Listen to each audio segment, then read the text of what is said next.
Uy, no. Cuando dijeron que acababan el Cúcuta Deportivo, que se iba del todo, fue muy triste.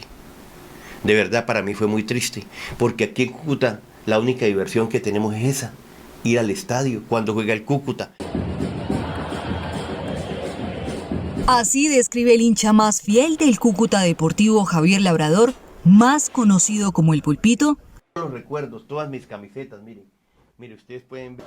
Su pasión por el doblemente glorioso y la ausencia de las canchas durante 2 años de su equipo del alma y cómo cambió su vida el día que el equipo Motilón perdió el reconocimiento deportivo.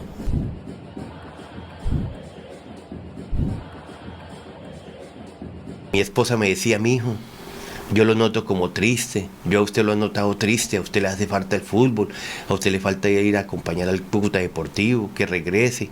Y sí, se veía mi tristeza, todos mis trajes, mis cositas estaban guardadas en la maleta, con las camisetas de mi doblemente glorioso Cúcuta Deportivo. Cositas que reflejan un amor desenfrenado por la piel motilona, que no solo guardan su maleta, sino también en su casa, la que convirtió en un museo y que prácticamente es su altar. Allí, como cualquier creyente, le rinde tributo a los rojinegros, que le devolvieron su fe al verlo de nuevo en su templo, el General Santander. Muy felices porque nos habían quitado nuestro equipo de la ciudad, y regresó, y estamos muy contentos. Los hinchas los necesitamos y los jugadores también necesitan estar en el estadio. Felicidad que se refleja cada domingo cuando acude al estadio y donde sus emociones se reflejan a flor de piel cuando ve rodar la pelota.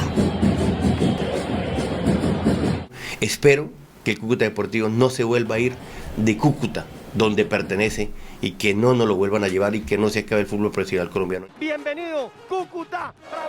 Lanzando cánticos y alentando sin parar durante los 90 minutos, esperando que esta vuelta de Cúcuta también signifique su regreso a la primera división. Se lo dice el Pulpito hincha. Un abrazo.